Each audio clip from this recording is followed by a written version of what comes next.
Evet arkadaşlar, bugün bu videomuzda herkesin merak ettiği ve birkaç gün önce çıktığı Nokia 3300 ondan bahsedeceğiz. Evet, 17 yıl sonra geri döndü ve daha harika, daha güzel bir şekilde döndü.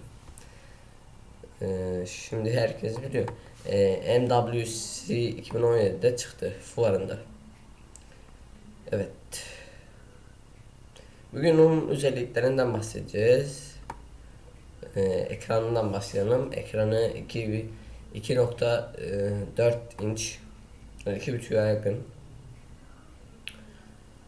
Biri yaklaşık olarak yani normal USB girişi var. Şarj yeri normal USB.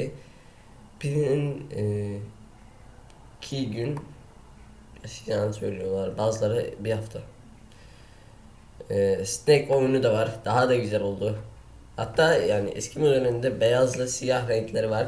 Burada renkli ve WhatsApp ve asfalt oyunu olacağına dair bir söylentiler var.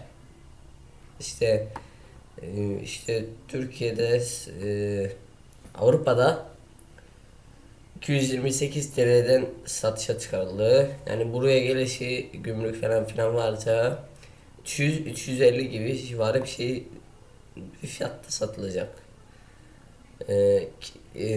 2G hafızası 16 megapiksel, 32 GB ekleyebilirsiniz alırsanız. Radyo ve müzik dinleyebilirsiniz. E, Arka kamera flashla beraber 2 megapiksel. E, Dual sim. Tek simli var, iki simli var. Yani çift simli var.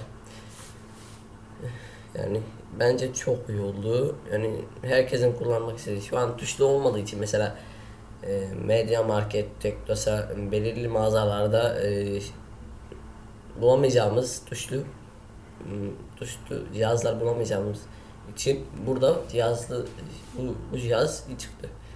İyi de yapmış. Ondan başka yok işte. Şu an mesela Türkiye'ye gelirse ondan başka tuşlu olan bir telefon yok. Hem kaliteli ama işte fiyat ne olacağını herkes bilmiyor. Bazıları böyle 250 diyor, bazıları 300 diyor.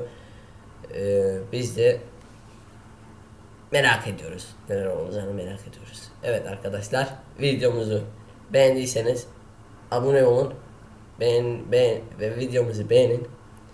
Yorumlarınızı cevaplayacağım. İyi günler.